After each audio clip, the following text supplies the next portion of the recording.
So earlier in the video, till now we have discussed about single atom, and we saw that single atom is going to have the discrete energy levels. Electrons within the atom can only take up these discrete levels of the energy. For the silicon atom, we discussed that silicon atom is going to have the 4 valence electrons, and which are going to occupy these 3s and the 3p energy levels. 3p energy levels can have the 6 quantum states, but only 2 electrons were remaining for the silicon atom, so remaining 4 states are empty. Now, when we are talking about, in the second video we talked about that when we are bringing up large number of the atoms together in order to form the crystal, these orbitals, 3p orbitals and the 3s orbitals of the remaining orbitals are going to overlap with each other, and each energy levels is going to split up into the bands of the energy levels. Okay, and we discussed about the conduction band and the valence band. Okay, and in between these two bands we are going to have the forbidden gap, which is denoted by E of G, so no electron can reside in between these two bands. And we saw that conduction band initially at the 0 Kelvin was fully empty, and the valence band was the fully occupied for the silicon crystal. Okay, now initially when we talked about the isolated atom, electrons in the atom can only be there into the single atoms only. Okay, but now when we are talking about the crystal, these electrons can move around the whole crystal. Okay, now they are kind of having the delocalized state, but initially the electrons were local when we talked about the isolated atom. Okay, now you can see the structure of this silicon crystal. So there are 5 into 10 to the power 22 atoms per centimeter cube. So when we're talking about the crystals, these many of the atoms are there in the per centimeter cube. Now you can see these this single silicon crystal is arranged in the form of the cubical structure. Each silicon atom is going to have the 4 neighbors. Yes, and when we bring up the large number of atoms together, they form the covalent bond. Okay, so these bonds you can see, these are the covalent bond. Okay, now remember, we are not talking about the remaining states 2s, 2p and the remaining 1s states, because we are only interested in the valence states. Okay, valence electrons only. So each atoms will be sharing up its valence electron with its neighbor and will be forming up the covalent bond. Okay, and these covalent bonds are responsible for holding these atoms together. In order to form the crystal, these covalent bonds are the only responsible which are holding the atoms together. Okay, otherwise the atoms cannot be together. Now, okay, that is fine, but instead of drawing this complicated structure, in order to understand the theory, we will be making this 2D structure. Okay, so this is the 2D structure.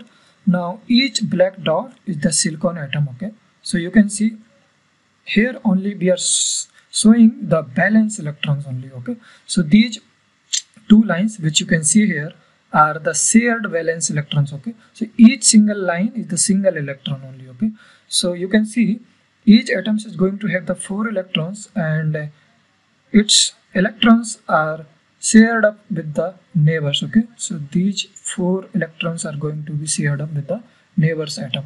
So in this form they are making the covalent bond. Okay, so these 2 electrons are shared up and making the covalent bond. Okay, covalent bond. Now, okay, that is fine.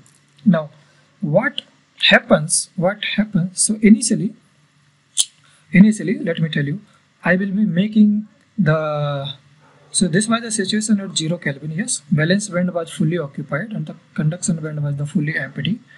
But now we will be making up the energy bands in this manner. Okay, so we will be showing the only the below part of the conduction band. Okay, so this is the below part and the upper part of the conduction band. Okay, so below this is EV level we are having the valence bond, and below this, above this EC we are having the conduction band. Okay, so for the simplicity we will be So this energy level is the EV energy level, which we call the valence band, and this is the EC.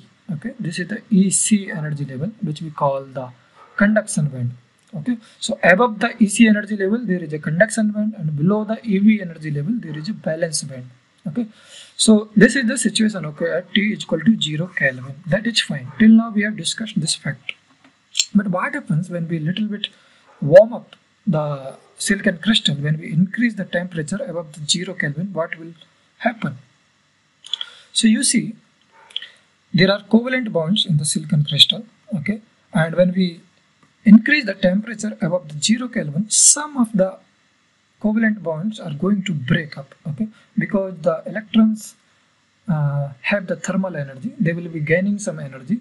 That's why the covalent, there is some probability that the covalent bond can break up. Okay, so the few of the electrons will be from the valence band will be going into the conduction band. Okay, so when the covalent bond breaks up, the electrons from the covalent bond can freely move around the crystal, and from the valence bond they will be moving into the conduction band. Okay, they can gain the sufficient energy so that they can move from the valence band to the conduction band. Now when the electrons move from the valence band to the conduction band, okay, so let's say this electron has moved from this valence bond to this. Okay, so let's say this is the electron which we have moved from the valence bond.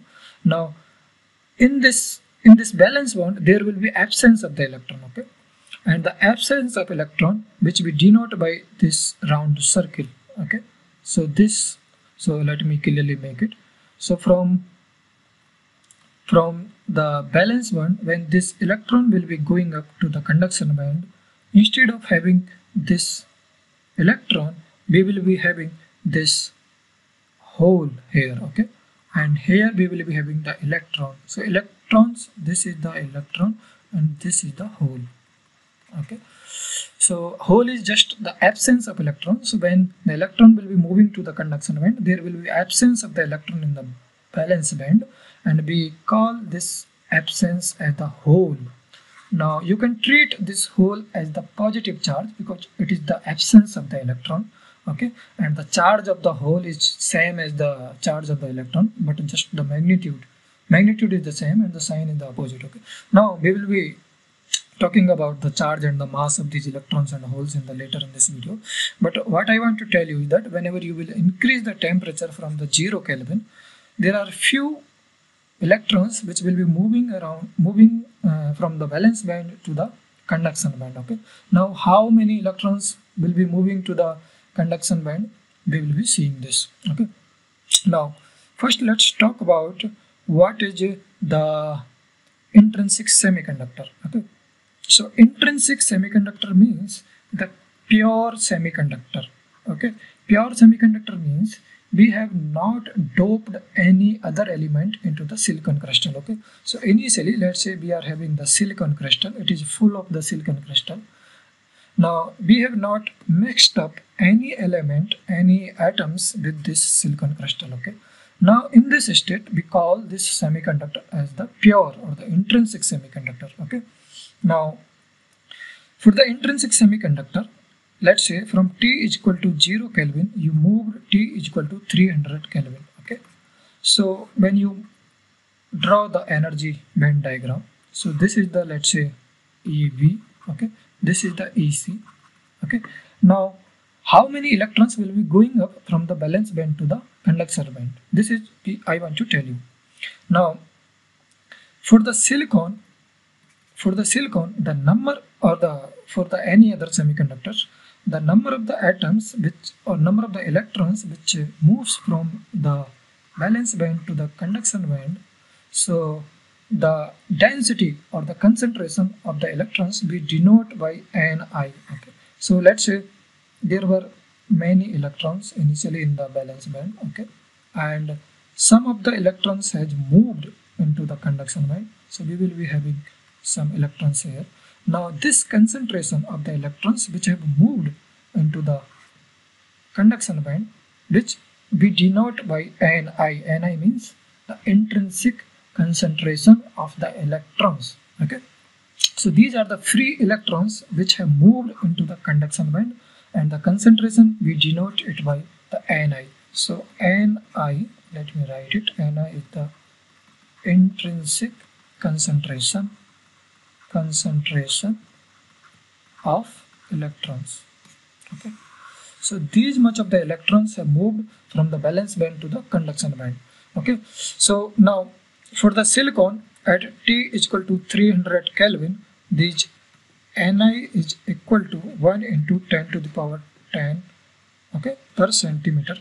So this much of the electrons has moved from valence band to the conduction band at T is equal to 300 Kelvin for the silicon semiconductor. Okay, now for the germanium this Ni would be different, and for the other semiconductors this intrinsic semiconductor concentration would be different. Okay, but the point is, when you increase the temperature, there are few electrons which are going to move from valence band to the conduction band. Okay, now, okay, that is fine. Now let's talk about the properties of these carriers. Okay, so there are few electrons which are moved to the conduction band. Now what is the property of these electrons and the holes when they are moving around, moving into the crystal or in the silicon crystal? So for general, I want to tell you the concept of the carriers which are moving into any solid.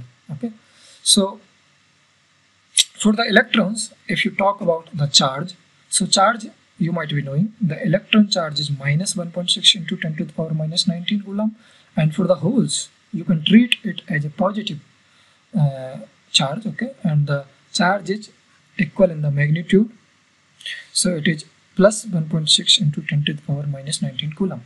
Okay, and what is the mass of these electrons and the holes in the silicon or in the other semiconductor solids? Okay, so now I want to tell you one concept which we call as effective mass. Okay, effective mass. What is the effective mass? Let me give you analogy first, then I will be discussing. If you drop, so let's say we are having two liquids, and this is our oil, okay, and this is our water. Okay, now if you drop any particles or any object, same object, into the oil and the water, you will be noticing that this object will be in the oil will be moving slowly. Yes, and the same object in the water will be moving little bit faster than the oil. Why? Because the viscosity of the oil and the water is different. Yes, so you can say this object in the oil is behaving like a heavier particle, but the same object in the water is behaving like the lighter particle, lighter object. Yes, so now the force on both of these particles is the same. Yes, the gravitational force is the same. So external force is the same, but the internal force, which is the viscosity of the liquid, is the different for the two liquids. Okay, so now similarly, when any electrons or the holes are moving into the solids or in the different semiconductors, silicon, germanium, or the gallium arsenide, the internal force on the electrons and the holes are different into the each semiconductor. Now it is quite difficult to consider or take into the consideration all the internal force. Okay, we only know the what are the external force we are applying onto the semiconductor, but when we are calculating something, it is quite difficult to take all the internal forces into the consideration. So we come up with a easy way to deal with it. We call that effective mass. So when the electrons are moving into the silicon, then they will be behaving like a heavier particle, because you can see Mn star divided by m naught. M naught is the rest mass. That means when we are talking about the vacuum, okay, so the electrons in the vacuum will be denoted by this rest mass, and when the electrons and the holes are moving into the solids, then the mass of the particles we denote by the effective mass. Okay, so if you instead of taking the rest mass, if you consider the effective mass, then this effective mass will be taking consideration, will be taking all of the internal forces into the consideration. Okay, so now you can simply apply these equations like F is equal to QE, which is the force on the particle, which is equal to MA. Yes, now instead of M, if you just write it M star A when we are talking about the particles in the solids, now you can simply apply these equations like the like we are having for the particles in the vacuum. Okay, so now this is the very simple. You just have to consider effective mass instead of this rest mass m naught. Okay, so I have given the table, so you can see if you talk about the gallium arsenide, the Mn star means the effective mass for the electron, and Mp star, this is the effective mass for the hole. Okay, so you can see the electrons are having the less mass compared to the rest mass in the gallium arsenide. Yes, so and you can see the holes are heavy compared to the electrons into the gallium arsenide. Okay, so you can see by these values in the silicon, electrons are going to be heavier compared to the holes, because hole is going to have effective mass less compared to the electrons. So we will be relating these masses with the mobility later, because higher the mass means the higher the mobility, and higher the mobility, that means, sorry, the higher the mass, that means the less is the mobility, and less mobility means the less the conductivity. And these effective mass we will be considering when we are talking about the conductivity of the semiconductors. Okay, so before I conclude this lecture, I want to tell you that other than the silicon semiconductor, there are many semiconductors which we can talk about. So if you recall this periodic table, most of the semiconductors are come from the fourth column. So this is our fourth column. Okay, so the silicon and the germanium are having the 4 valence electrons within them, and these are the most common semiconductor we talk about. Okay, but there is also possibility of making the compound semiconductor. Okay, let me write it, compound semiconductor. Compound semiconductor means if you take up the adjacent columns, so for example this third column and the fifth column, you can make the semiconductor with the help of the third column and the fifth column. When you take up these two columns atoms once, okay, so at the same time if you take the gallium and the arsenic, so gallium arsenic can form the one possible semiconductor. If you see, these are from the third column, yes, and this is the fifth column. So now the average valence electrons will be the 4 in the number. Yes, so gallium arsenide, the average electrons, valence electrons will be the 4. Similarly, you can extend this concept to the second column and the sixth column. So this gallium arsenide we also call the 3,5 semiconductor. So if you take the zinc and the Se, so Zn Se is the also one possible semiconductor, because we also call it 2,6 semiconductor. So if you calculate the average number of the valence electrons, this would be the 4. So you can take many possible combinations which are having the average number of the 4 valence electrons. Okay, but silicon is the most favorable to us. Now why the silicon is favorable to us? There is one property, or it is not because of the electronic configuration of the silicon, but what happens, let me talk about this now. What happens? So if you talk about the semiconductor devices, we are making the devices onto the surface of the silicon. Yes, now we want the surface of the silicon or the any semiconductor to be free from the defects. Now when we're talking about the silicon or the any semiconductor structure, you can see in the silicon, you can see that these atoms which are at the kind of surface are having no neighbor to itself. Yes, so these atoms do not have the neighbor. Okay, and the remaining atoms are having the neighbor. Okay, and now because these atoms do not have the neighbors, these valence electrons are kind of unpaired. Okay, So they are not having the covalent bond with the another atoms as these atoms are having. Okay, and that's why they are kind of making the dangling bond. Okay, we call them dangling bond, and these dangling bond leads up to the trap on the surfaces, and the surface is not defect free. Okay, but what happens, silicon has the good property about, because silicon form the native oxide as the silicon dioxide. Okay, so the native oxide of the silicon is the silicon dioxide, and when the oxidation happens, when the silicon uh, comes in the contact with the oxygen and the oxidation happens, the oxygen atoms kind of saturate or kind of makes these bonds with these surface atoms. Okay, so now in this way we will be free from these dangling bonds, because the oxygen atom will be making up these bonds. Okay, so oxygen will be sharing up and will be saturating these unpaired valence electrons, and now these oxygen atoms kind of passivates the surface. Okay, and that's why we get the defect free surface when we are dealing with the surface. Okay, and that is why we use the silicon in the making of the semiconductor devices. Okay, and there might be another reasons, as the silicon dioxide is available in the great amount for us.